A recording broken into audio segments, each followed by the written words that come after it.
Imagine walking up to a house and looking through the living room window.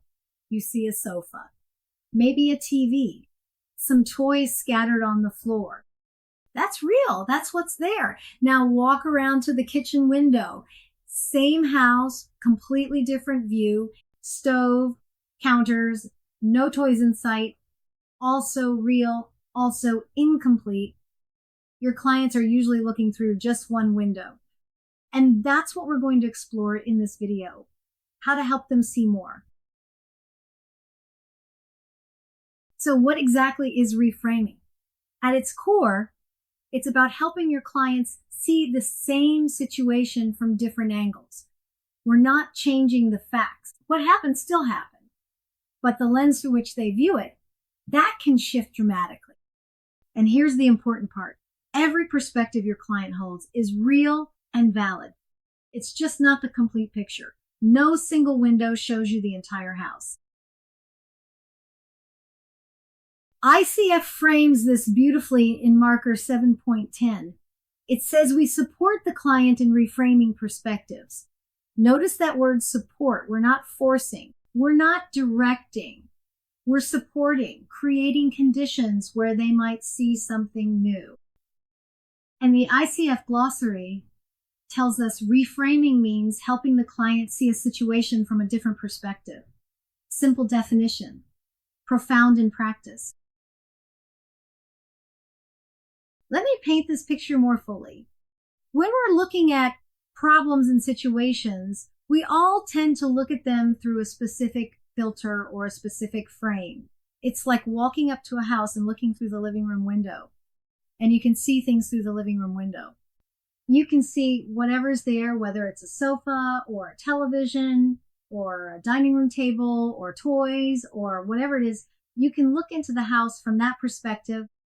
And that is a frame that may be a completely different picture than if you go around the house and you look through the kitchen window.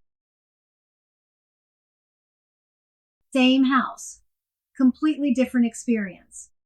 Through the kitchen window, you see the stove, clean counters, dishes drying, no toys anywhere. Both views are true, both are real, and both are incomplete. This is what your clients are doing all the time. They're standing at one window, convinced they're seeing the whole house. Your job is to help them walk around, to discover there are other windows they haven't tried yet. Think about the windows your clients show up looking through. Some arrive at the "this is a tragedy" window, seeing only loss, difficulty, pain. Others are stuck at the "this is so frustrating" window, focused entirely on obstacles and setbacks. And some are looking through the "this is wonderful" window, all excitement and possibility. Here's what matters. Each of those perspectives is valid. Each is limited to what they can see from that one window. Neither is the full truth.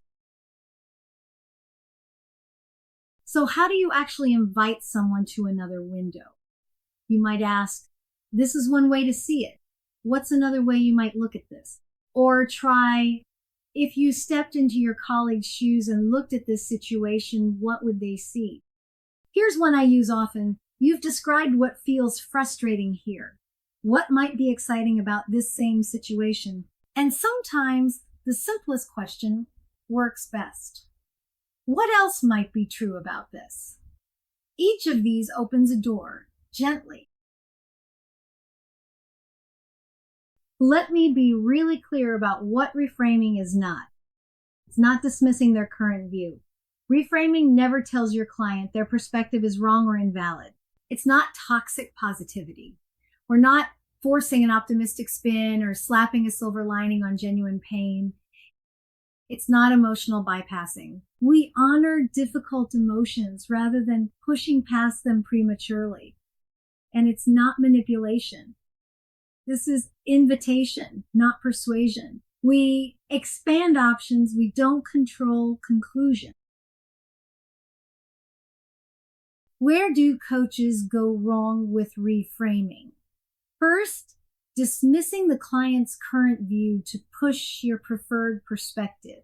That shuts everything down.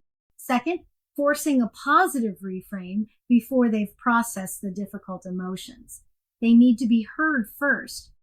Third, using reframing as a tool to steer them toward your own agenda or conclusion. The remedy: honor and acknowledge their current window first. Create space for their experience. Then, and only then, gently invite them to walk around and look through other windows. So here's what I want you to take away. Reframing adds windows, it doesn't close them. When clients can see from several angles, their understanding becomes richer and more complete.